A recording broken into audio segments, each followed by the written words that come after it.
Arsenal have drawn Bayern Munich in what looks like a tantalising Champions League quarter-finals draw, with narratives rife across the tie, such as Arsenal's call to action after suffering numerous heavy defeats in the Champions League to Bayern Munich in the past, and also a return for a certain Harry Kane. The tie is set up beautifully, and a battle as well with two top footballing teams. But in today's video, I'm going to provide an early tactical analysis of why this quarter-final matchup potentially is the most fascinating of them all.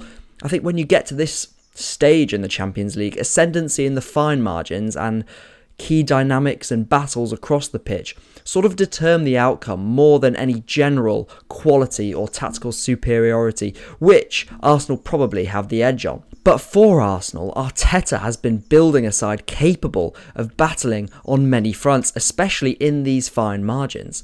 Welcome back to the Harvey Gratian YouTube channel. Look, I know it's been a while. I've put some posts out there explaining as to why. I've just had so much university work, but that's going to be a forgotten memory in just a few weeks when all of that's out the way and I can upload essentially every single day for you guys. But in today's video, we will be looking at the threats and potential areas to exploit that both sides can on the opposition, as well as analysing what lineups are best suited for the tie between Arsenal and Bayern Munich. So with all this to come, let's get straight on into it. And we're going to start with Bayern Munich and the weaknesses potentially that Arsenal can exploit. I'm going to begin with Bayern's and Tuchel's midfield composition. And the way that Bayern Munich compose their midfield pivot basically means they either have to choose largely between maxing out their ball players, playing Kimmich and Pavlovic. Pavlovic, who is, he's had a breakthrough this season and he's a terrific football player, of course, alongside the uber talented Joshua Kimmich. But they either have to max out these ball players or they have to try and shore up their capacity to cover defensive transitions and their duelling capacity in the middle of the park by playing a more technically fragile Leon Goretzka. Now, Kimmich and Pavlovic as a pairing can, of course, create from the half spaces, play those sort of Rodri-esque diagonal in-behind switchy things, which is a technical term, I promise, and make sort of those compact defensive organisations very redundant, I think. However, with the nature of the Champions League and the tempo that it's played at, I think this pairing, if it was Pavlovic and Kimmich, gives Arsenal the upper hand because of the duel, and in particular, the second balls and knockdowns, which Arsenal, in my opinion, have become the best second ball or knockdown team in terms of gobbling up and claiming those balls in the world. I can already envisage sort of Havertz, Rice, Partey if he's fit, and Martinelli swarming and dominating these phases of play for Arsenal on these second balls and knockdowns. Most likely, though, Tuchel will opt for Leon Goretzka as he has done against Lazio, which still does not completely balance out Arsenal's physical qualities in the centre of the park. And sort of with that high-tempo nature of football and the Champions League in general, I think Arsenal certainly have the players to control those sort of hectic bounces of the ball and gain the upper hand. But Goretzka in that midfield complements Bayern much more, I think, as a physical outfit who can try and compete or go toe-to-toe with Arsenal physically, and not many teams at all can say that. But I think this also leads into another weakness that Arsenal can try and exploit, and that's the build-up triggers that Bayern have when they are building out the ball from the back. They've struggled to play out from the back, in the Champions League especially this season. And for some of the reason, this is because they try and funnel Leon Goretzka's duelling into their team. But this means when Bayern Munich transition from their 4-2-4, where Goretzka sits in the pivot, into their 3-2-5, Goretzka moves to left centre-back. And I think the way that Martin Odegaard targets this zone in the Arsenal press by leading that Arsenal press, moving from our sort of 4-1-4-1 hybrid zone, if you will, with the captain leading the charge from the right centre mid position into and triggering that transition into the 4-4-2 man-to-man press in that right centre forward position, gives Arsenal a real chance to suffocate Bayern Munich in this specific area of the pitch in their deep possession. And this is an Arsenal side who, in terms of out of possession, I think are the best in Europe, and getting that hybrid out of possession structure right will be key, I'm sure. And I think if Alphonso Davies is back in the team for that tie, which hopefully from a neutral's perspective he will be, and he ends up playing that left centre-back in a back three, with Sacha Boey allowing Sane more inside on the right. Of course, this massively improves Bayern and their ability to progress through the phases, especially in their ball carrying aspects from Sacha Boey and Alphonso Davies against an Arsenal press. But that means whoever plays in the double pivot for Bayern Munich, I think they're going to have a really tough time, and Arsenal are going to focus on suffocating them on the inside, in those inside spaces, with Rice pouncing and Havertz sort of blocking space cleverly with his shadow angles. I think this has to be the plan in that case. I want to touch a little bit on Arsenal's, I think, ambitions in the tie, because obviously they have that home leg first, which I think is largely considered a weaker front to fight on. You want that home leg sort of at the end, as we saw with Arsenal against Porto. I will get onto a bit about that and how I think it actually could benefit Arsenal a bit later. But I think in that initial home leg, Arsenal must go to control this Thomas Tuchel Bayern Munich side in and out of possession, and trust you have those physical and marginal capacities to make the most of our own transitional moments and negate theirs, but also I think keep theirs to a minimum. A control scheme is how we blow Bayern Munich out the water at the Emirates and put our noses in front in the time, put ourselves in a really good position, because Tuchel coaches a very good press, of course. But similar to Eddie Howe's Newcastle, and in many respects Erik ten Hag's Manchester United, the wide players for Bayern Munich in their 4-2-3-1 out-of-possession shape are tasked with pressing both the opposition centre-backs and their full-backs, because Bayern Munich's own full-backs aren't tasked with backing up their sort of press. And through aggression and clever angles with their shadow marking, this can be negated. But for an Arsenal side, who are so confident and secure in the build-up, I'm not so sure. We can use Rice or whoever he is alongside, whether that's Partey or Jorginho, to have one of them dropping in as that left centre-back or right centre-back and create those mini overloads out wide that we've seen in recent times against the Bayern Munich press. Arsenal can work the ball between the six and the full-back and then find the free man, very similar to what they've done against Liverpool very well this season. But instead, we're waiting for Bayern's wingers to jump instead of the Liverpool eights. But of course, Bayern possess their own threats as well. They're a top side with top weapons at their disposal. And I think, in fairness, Arsenal are probably the most adapted side to playing Bayern Munich in the whole of Europe. I'll get onto what I mean a little bit about that later. But Bayern Munich certainly pose some huge threats, and a lot of it comes down to equally who is available, I think, for both sides. Let's start defensively for Bayern Munich. Upamecano and Kim Min-jae are so physically imposing that probably rivals the Arsenal back two pairing in Gabriel and William Saliba, and it makes it very, very difficult, I think, for Arsenal to access Martinelli in behind, especially when we start to consider if Sacha Boey and Davies play like they might.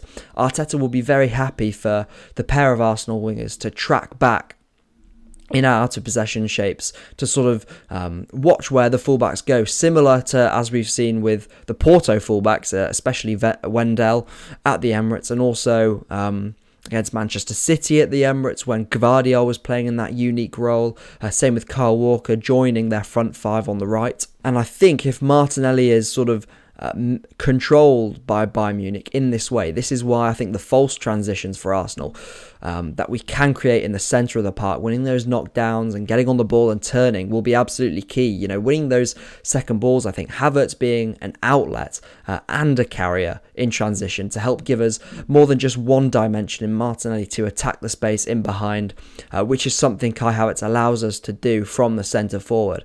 If you put this on top of our ascendancy in other sort of marginal areas like set pieces and long balls, it really does help Arsenal. And these quick overloads will hopefully as well give Odegaard that space on the edge of the area in sort of his favourite zone just inside the penalty box, because Bayern Munich, I've actually watched quite a bit of them this season, they give so many chances away on those cutbacks. I think it's a real area for Arsenal, just more of a tangent here to really target, and I think gaining those mini overloads can be a real good way to do that. But back to Bayern Munich's threat, Of course, Alphonso Davies up against Bukayo Saka is a brilliant matchup. But the good thing about Bukayo, as always, is that he isn't a winger limited to having to beat his man in the 1v1. Creatively, he's the best around. And if you give him an environment, especially where he has wide overlapping reliably, and that box presence in the middle, it's a really good sign for Arsenal in that battle. Alternatively, if Tomiyasu and Timber are picked as the fullbacks, we may have to try something different, or even maybe push Odegaard to left centre mid. You guys know I've been a big advocate the whole season, before it even happened, of that Odegaard role change to that more all-phase central midfield role in the right centre mid position. And I've also noted the possibility of him moving across to the left, alongside, of course, the big unlikelihood of it occurring. But I think our fullbacks are a really big topic in terms of mitigating the threats of Bayern Munich, because I think Tomiyasu, particularly in the away leg, is the Swiss Army knife here, and I think he's currently, I hope he's being saved for these matches at the moment, to try and really lock down Coman and also Mathys Tel for Bayern Munich. For me, I think Tomiyasu is, like I said, more important in that away leg though. And Timber and Tomiyasu is probably enough, hopefully, if we go in there with a lead, to get the job done at the Allianz Arena, alongside the sort of compactness and aggression of our press and, you know, the slight greater security in our build-up than Bayern Munich. But fitness and availability is such a big issue, not just for Arsenal, but for Mathys Tel, which is probably Bayern Munich's main threat, particularly in transition. I think at the Emirates, the transition is their main and probably only weapon to hurt us on paper. And that runner-passer dynamic and transitional dynamic between Kane and Mathys Tel, just like the Kane and Son dynamic, is absolutely brutal. Gabriel will have to be at his best to stay aggressive when the option is there to follow Kane. But of course, Kane isn't the only creative source. I think Bayern have been hampered this season, and a large reason why they find themselves second in the Bundesliga is that lack of depth in wide areas, which has really cost them this season. But of course, Sane moving into that half space, that right-hand-sided half space, alongside Musiala in the left-hand-sided half space when they move into that 3-2-5, are their other brilliant creative threats. Although not really in the transition, but in those half spaces and in those pockets, they are absolutely magic, these two. Partey and Rice is the combo to match up with them. And again, that's the vision, the pivot vision that Mikel Arteta had at the start of the season, that we have exhausted on this channel. And look, if you combine our ability to manage transitions defensively, which was probably up there with the best in Europe, I'll say it's the best in Europe, our capacity to manage defensive transitions. If you put that hand in hand with our press, at the Emirates Stadium, which is why, like I'll go back to, I think the home leg first might actually help us, because it's Arsenal's ability that is really top to make the opposition play where we want, not where they want to build through the phases or to access their sort of transitional outlets. I think that's the key. It's about making the statement early, and I think specifically in this tie, Arsenal-Bayern Munich, that is really important for Arsenal, and the home leg may allow us to do that. Like I said, the way I see it, managing transitions defensively, Arsenal are second to none. And if we have a fully fit squad to do that, and then can trust our in-possession principles as well, it gives us the upper edge, especially if Mathys Tel doesn't play, because I think what a lot of people are forgetting is Tuchel hasn't actually trusted Tel at all in the big games this season yet, and that's a big worry for Bayern. And it's a bit similar, really, I guess, in some regards to Mikel Arteta, in how we've criticised him on this channel this season. And of course, these are very, very minute criticisms, but I think they'll have a major role to play, as I'll get into in future videos on the channel. I think the way he uses his squad and rotates his players is going to have a big role to play in managing the workload and having to depend on more than just a set 11 of players coming into this season. With that being said, I want to end this video. I know I've been rambling for a while now as this sort of early preview goes on, but I want to end it with my Arsenal team in that home leg, in that opening home leg, to really put ourselves in the driving seat, hopefully, in this tie.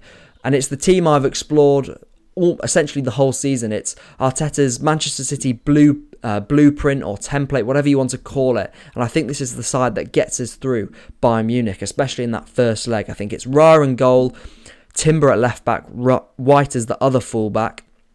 And I think Tomiyasu has a real big chance of coming in away from home. Gabriel and Saliba as that pendulum at the back. Partey and Rice as that pivot. Odegaard in that quasi midfield role ahead of them with Saka, Havertz in the centre forward and Martinelli off the left. Interestingly, I think if Bayern Munich are full strength too, of course, like we've been touching on, they have their own qualities to hurt us as well. And for me, probably their best bet in terms of an 11 is Neuer in goal, Davies and Bowie as the fullbacks, Upamecano and Kim Min-jae, the most physically imposing and probably best ball players that they have. Eric Dyer is sort of another conversation because he can obviously limit their transitional and athletic capacity at the back. But I think Kimmich and Goretzka is probably the pivot in midfield, although I love Pavlovic so much. Sane, Musiala and Matthias Tell with Kane up front. Kimmich, of course, in midfield straight away because they probably won't have as much of a chance to transition into a 3-2-5 against Arsenal. Gives them the best chance of progressing the ball through our press. Of course, keeping the main transitional weapons for Bayern Munich and the ball carriers from the back. I think this is their best team, but everyone, I think, for Arsenal possesses a balance in duelling and technical security to mean that they have the superiority. And tactically, as we've already slightly hinted at, they do have the superiority as well. But it's Bayern Munich's finishing prowess and in that final moment, their ability to be devastating, which actually does edge Arsenal. And this ultimately can be really, really crucial in the defining moments of the tie. So you can see how Arsenal, I think, have the edge, especially with a home win and hopefully backing ourselves out of possession at the Allianz Arena. But as I said in the introduction, at this level, the fine margins and individual dynamics and battles are the most fundamental part of these Champions League knockout games. And there are so many examples across the pitch, as hopefully I've illustrated in this video. You know, all it takes to look at, of course, Manchester City, who won the Champions League last season, their tie against Bayern Munich. I think that was in the quarterfinals as well. It was 1-1 at the Allianz Arena, and then Man City won the tie, I think, at their place 2-1. So it shows how tough Bayern Munich in the Champions League can make it. I think they're a much more competitive side in the Champions League. For some of the reasons that I've just explained, than the Bundesliga this season, especially for some of the hierarchical issues and also squad demands that have been placed on Thomas Tuchel. But also, just one thing for you to look out for in this matchup against Arsenal and Bayern Munich, to leave the video on a bit of a tangent. A lot of you, I think, found my channel through my video on Kai Havertz as a Raumdeuter. That was the first one that, for me, blew up. I'm not saying it went viral or anything, but for me, it was the first really well-performing video. And we have the battle of the Raumdeuter in Thomas Müller and Kai Havertz on the horizon in this Champions League tie. So for all you football fanatics looking for something to satiate your interest in, that's certainly something to look out for. Both Arsenal and Bayern Munich provide optimal environments for these types of Raumdeuter players to sort of flourish in. They have rotations centrally and out wide, support runs from deep, false transition capacity, overloads across the pitch, quality crosses into the box. And that's why Havertz is now flourishing at Arsenal much more, as I've always said he would. And also why Thomas Müller has become the archetypal Raumdeuter and has been so successful at a national level and domestically for Bayern Munich, and of course on the European stage. But that is all for my, I said quick early preview, but it's gone slightly more in depth than I thought it would. But that is it for that video from me. I really hope you've enjoyed this. Like I say, early preview. We'll go much more in depth, I'm sure, as the game comes around. My university work is on the brink of stopping, and then, like I said, I can get much more content, hopefully daily, out to you guys as I move into my final term after the Easter holidays. But that is all from me. Videos will sort of start more frequently popping up now as and when I can. But I really hope you've enjoyed. As always, I only ask you to like, comment, subscribe, all that stuff right at the end of the video, because hopefully that means you have enjoyed it or find the video informative in whichever shape or form you derive that from. That is all from me. I'll catch you in the next one. See you later.